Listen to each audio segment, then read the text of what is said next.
দিয়েছেন আজকে এই কুমারী চত্বরে আমরা যারা সমবেত হয়েছে প্রত্যেকটি মানুষ তারা নির্যাতিত, সবাই কেউ না কেউ বিভিন্ন মামলায় জর্জরিত।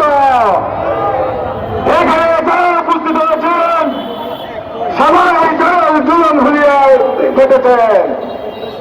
এই মুহূর্তে আপনাদের মাঝে বক্তব্য নিয়ে আছেন আমাদের আরেক ভাই, তারা নির্যাতিত নেতা যাদেরকে তার বক্তব্য দেওয়ার জন্য অনুরোধ করছি।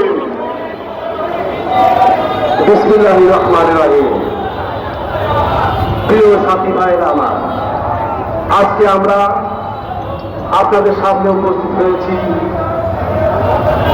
এক হৃদয়ে আক্রান্ত হয়ে। আজকে আমরা কেউ ভালো নেই।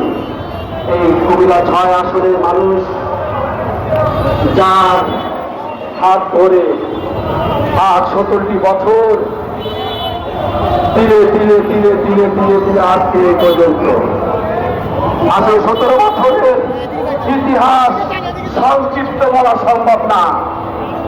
আমি একটা কথাই বলতে চাই, এই মানুষটা যখন কোন অভিভাবক ছিল না এই কুমিল্লা সদর আসনের, তখন কাউকে দেখিনি আমরা।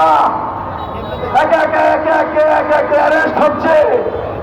এই মানুষটি আমাদের পাশে দাঁড়িয়েছিল, এই মানুষটি আমাদের পাশে ছিল, এই মানুষটি আমাদের পরিবারের পাশে ছিল, এই মানুষটি রাজপথে ছিল।